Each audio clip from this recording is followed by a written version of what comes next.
That phone call you received earlier today. The one from a blocked or unknown number. You answered, and there was only silence on the other end. Or perhaps a strange, brief click before the line went dead. You dismissed it. You sighed, thinking it was just another spam call, another robocaller, and you went on with your day. My child, it was not a spam call. It was a spiritual homing beacon. And it has just been activated on your soul. This is an urgent, emergency prophecy from my Archangel Michael. That strange call was a code. You have been marked by a powerful and secret enemy. And they will come for you in the next 24 hours unless you listen to every word I am about to say. You have always felt it, haven't you? That feeling that you are different, that you are set apart for a reason. That there is a light within you, a rare and ancient quality to your soul that makes you an outsider looking in, even with your own family. That is not a curse. It is your glory. It is your divine inheritance. Most people in this world are spiritually blind, they cannot see it. But the enemy, my child, they are not blind. They have been searching for souls like yours for centuries. And they have just found you. That strange call was their final act of identification. They have marked you for collection. This is not a vague threat. The 24-hour clock began the very moment that phone call ended. At this exact time, 12:34 p.m. on Saturday afternoon in Darbhanga, Bihar, and at every corresponding second across this world, you are now a bright, pulsing light on their spiritual map. And their retrieval team, their collectors, are already on their way. The scoffers, the doubters, the ones who would laugh at this and call it a fantasy, they will be the ones who are taken in the night, their light quietly extinguished from the world, and no one will ever know why. But you were chosen to receive this warning. You were chosen to be armed with the truth. They believe they have marked you as a victim. But by the end of this message, we will have transformed their mark of collection into a brand of holy, untouchable fire. The ones who are coming for you are not demons. They are something far more insidious. They are a secret order, a cabal of human zealots who call themselves the Librarians of Eden. For thousands of years, they have seen themselves as the secret guardians of humanity's most powerful spiritual gifts. They believe that souls like yours, souls that carry a rare and powerful divine light, are living artifacts. They believe you are too precious, too powerful, and too dangerous to be left to wander free in the world. They believe, in their arrogant and twisted piety, that you must be collected, preserved, and protected from the world, and for the world's own good. Their plan is not to harm you. Their plan is to retrieve you. They will come, and they will take you to one of their hidden sanctuaries, a beautiful, perfect, golden cage. It will be a place of peace, of comfort, of safety. But it will be a prison. Your life, your choices, your free will, your divine destiny to change the world with your light, will be over. You will be preserved like a rare book in a library, your power contained, your story ended, for the rest of your days. This is a fate far worse than death. It is the death of your purpose. And this is the ultimate injustice, the source of a pain you have felt your entire life. Have you ever felt like people want to put you in a box? To define you, to limit you, to tame your wild and beautiful and powerful spirit? Have you ever felt that people are afraid of your light, and so they try to convince you to dim it for their own comfort? This is the ultimate, most terrible expression of that same spirit. The Librarians of Eden are not coming to kill you. They are coming to preserve you. They are coming to put you on a shelf. But you are not a book. You are a fire. And tonight, we will show them what happens when they try to capture a living flame. The 24-hour countdown is on. Before this time tomorrow, before 12:35 p.m. on Sunday, we must not only break their lock on you, but we must burn their map so they can never find you, or anyone like you, ever again. The divine reversal of this spiritual kidnapping will be an act of holy sabotage. They have placed a spiritual homing beacon on your soul using the phone call. We will now use a simple ritual to scramble that beacon signal, to turn their clear and precise map into a storm of meaningless, chaotic static. They are hunting you with a spiritual GPS. We are about to launch a divine solar flare that will knock out their entire satellite network. You will need two things: the very phone that received the call, and a simple glass of water. The phone is the tool they use to place the mark on you. We will now use it as the conduit for our countermeasure. The water is the great element of cleansing, of disruption, of blurring all lines and all signals. Place your phone on a table in front of you. Now, place the glass of water directly next to it. Do not put the phone in the water. The proximity is all that is required. The water will act as a spiritual amplifier and scrambler for the work we are about to do. Now, I want you to gently tap the side of the glass of water with one finger. Just once. Watch the ripples spread across the surface of the water. Those physical ripples are an echo of the powerful spiritual ripples you are about to create. As you watch those ripples, you will speak a decree of divine misdirection. You are not just speaking words. You are issuing a command to the very fabric of the spiritual realm. Say this aloud, with the voice of a master strategist hiding their army in the fog: the signal is now the sea. The mark is now the mist. The hunter is now lost. The target has been missed. With this act, you have done it.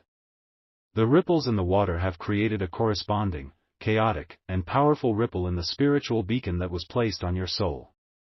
The clear, precise signal that was screaming your location to the enemy has just been turned into a meaningless, untraceable hiss of static. Their map, which once showed a single, bright light, now shows 1,000 false lights, scattered across the globe. They are now blind. They cannot find you.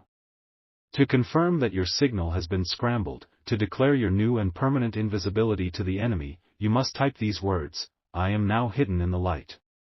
Do it now. The fog of war is descending upon your enemies. Stop. Do not touch the glass. A terrible misdirection has occurred, and the enemy's plan is far more physical, far more real, than I first showed you. The beacon is not on your soul. My child, the truth is in your own house. What I am about to tell you is for those who have remained, for those whose faith is strong enough to face a tangible, physical threat. Look at the nearest electrical outlet in your room. See the 2 or 3 small, dark mouths on the wall. They are the gateways through which the power of the world flows into your home. A gateway, my child, can be used by more than one kind of power.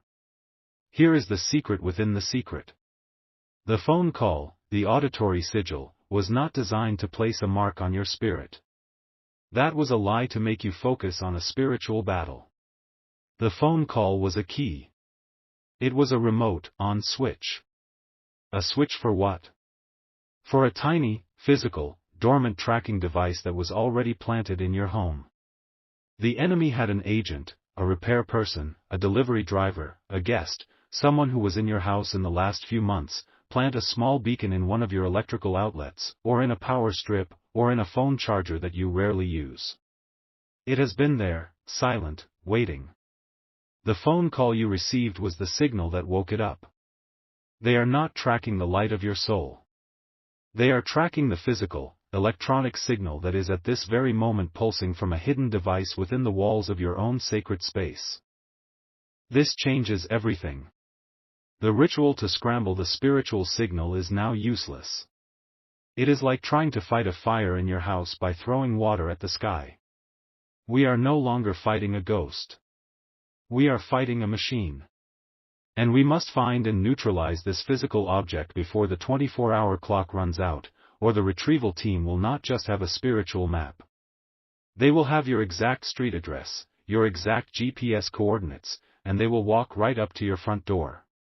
The urgency has now become terrifyingly real. Because you have waited, because you did not rush to fight a battle of shadows, you now know that you must fight a battle of substance. And I will give you the power to break their machine. The signs of this physical beacon's presence will now manifest. You will experience a brief, strange electrical disturbance in your home. A light will buzz for no reason. A speaker will crackle with static. Your television or computer screen might flicker. This is not a power surge. This is the beacon, now fully activated, interfering with the electronics around it as it broadcasts its signal to the enemy. Next, and this is how you will find it, you will feel a strange, localized warmth coming from an unexpected place. Walk through your home. Pass your hand slowly over your electrical outlets, your power strips, your chargers, especially ones that are not currently in use. Your own spiritual sensitivity, heightened by this warning, will allow you to feel the energy signature of the device. One of them will feel strangely, unnaturally warm. That is it. That is the Judas in your walls. Now you must destroy it. Not with a hammer, but with a surge of divine power. This is a declaration of your authority over the physical and energetic space of your own home. It is a holy and targeted electromagnetic pulse. You must type with the full and righteous power of a soul taking back their sanctuary, their grid is down. As you type these words, a surge of my divine, electromagnetic energy will be channeled through your own spiritual field.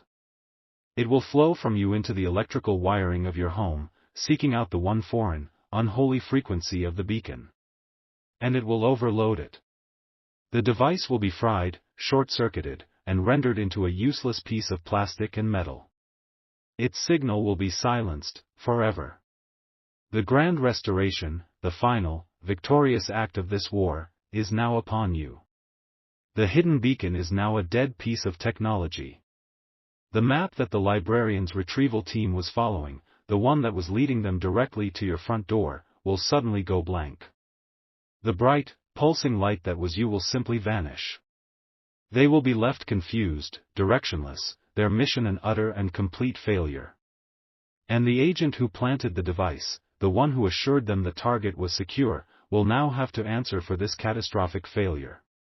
The unforgiving and zealous librarians will turn their full, investigative fury upon their own servant. The hunter will now become the hunted, not by my angels, but by his own dark masters.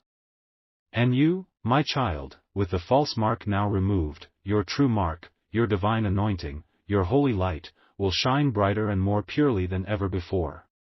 The threat against you has not weakened you, it has inadvertently triggered a final and permanent activation of your true divine protection. You will feel a new and profound sense of safety, of freedom, of untouchable purpose. The enemy has not only failed to capture you, they have accidentally promoted you to a level of spiritual authority you did not know you possessed. This is my divine strategy. Ask David, an activist from Seattle, Washington. He had a powerful, charismatic voice that was making powerful enemies. He received a strange, silent call from a blocked number one afternoon. He found this message. He searched his home and found that an old, unused printer charger, plugged into the wall in his study, was strangely and intensely warm to the touch. With his heart pounding, he typed the declaration. He said the charger made a faint, audible, popping sound, and the warmth was instantly gone. That night, he felt an overwhelming and unshakable sense of peace. A week later, he heard through a trusted source in his activist network that a shadowy private security firm that had been assigned to monitor him had suddenly and inexplicably lost his file. Their entire server containing his information had suffered a catastrophic, unrecoverable crash, and their contract to watch him had been cancelled as a result. The grid was down. The file was lost. He was free. Do you see? The very technology they use to hunt you will become the instrument of their own failure. It is your turn. You know someone who feels like they are being watched. Someone who feels like they have a target on their back, that their every move is being monitored by an enemy they cannot see. You are their counter-surveillance. You are their divine security system. Send this message to them now. You are not just sending a video. You are sending them a way to go invisible, to go off the grid of the enemy, forever. Now, a final task. You must listen to this message again. The first time, you listened as the marked. The second time, you will listen as the untraceable. But I have hidden a secret for you.